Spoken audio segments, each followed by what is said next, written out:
think if we end up with some sort of a pullback in the stock market, it probably will have to wait until the first quarter of 2022.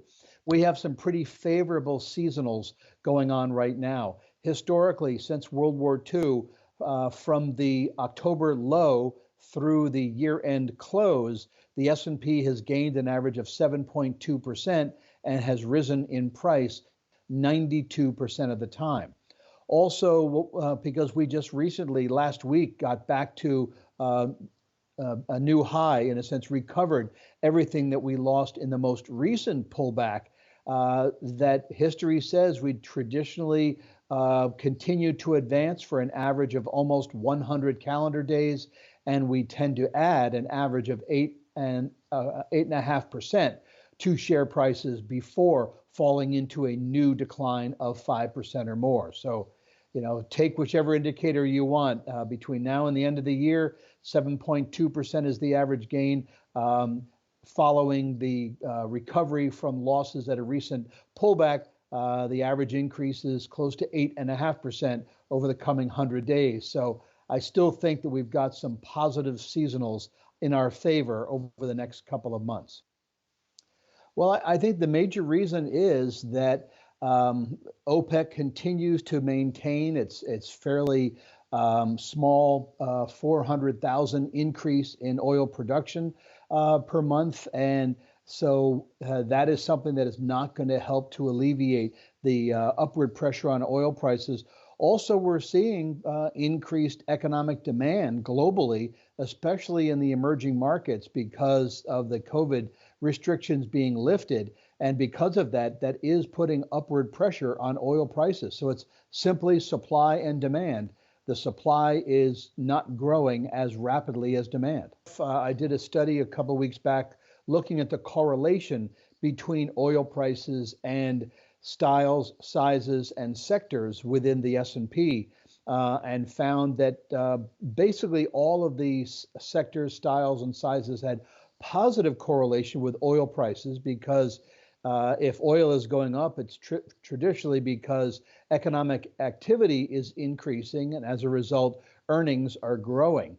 But obviously, some sectors have much greater correlation with oil, that being energy, materials, and industrials. So our feeling is that it's sort of a trade-off. You have economic growth because of oil prices, but then oil prices themselves can become a self-correcting mechanism, because there's an old saying that every $10 increase in the price of oil takes away 20 basis points, or 1/5 of 1% of real GDP growth. Our economists think that oil prices will be gradually working their way higher. Even though you might have a lot of volatility along the way, they expect prices to average below $90 per barrel for each of the quarters through the second quarter of next year.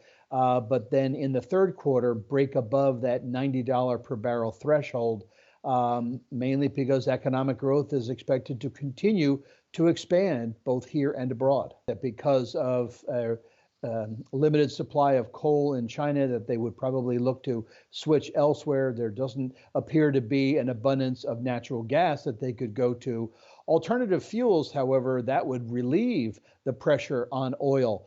So if you do find enough companies going to alternative sources of fuel, that would relieve the pressure on carbon. But I really think that's more something down the road to occur from a climate control perspective, not a very quick fix solution to the supply issue. Actually, companies like ExxonMobil are being pressured by the members of the board, as well as shareholders, to redivert some of the capital expenditure funds toward alternative energy. So that's not going to, even if all of the funds were focused on oil and gas production, that would not be something that would relieve the issue near term, because it takes many, many years to search, find, drill for, and start to produce from new wells. So going forward, yes, the demand and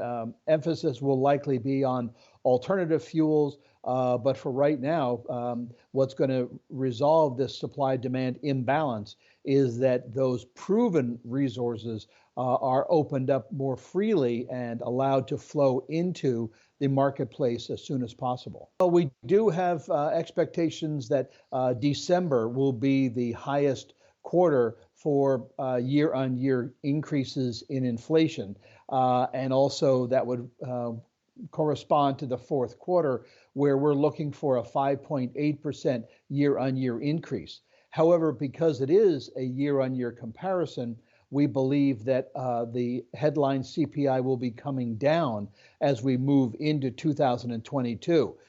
So expectations are for a relatively gradual slide from that 5.8% in Q4 down to slightly below 3% by this time next year.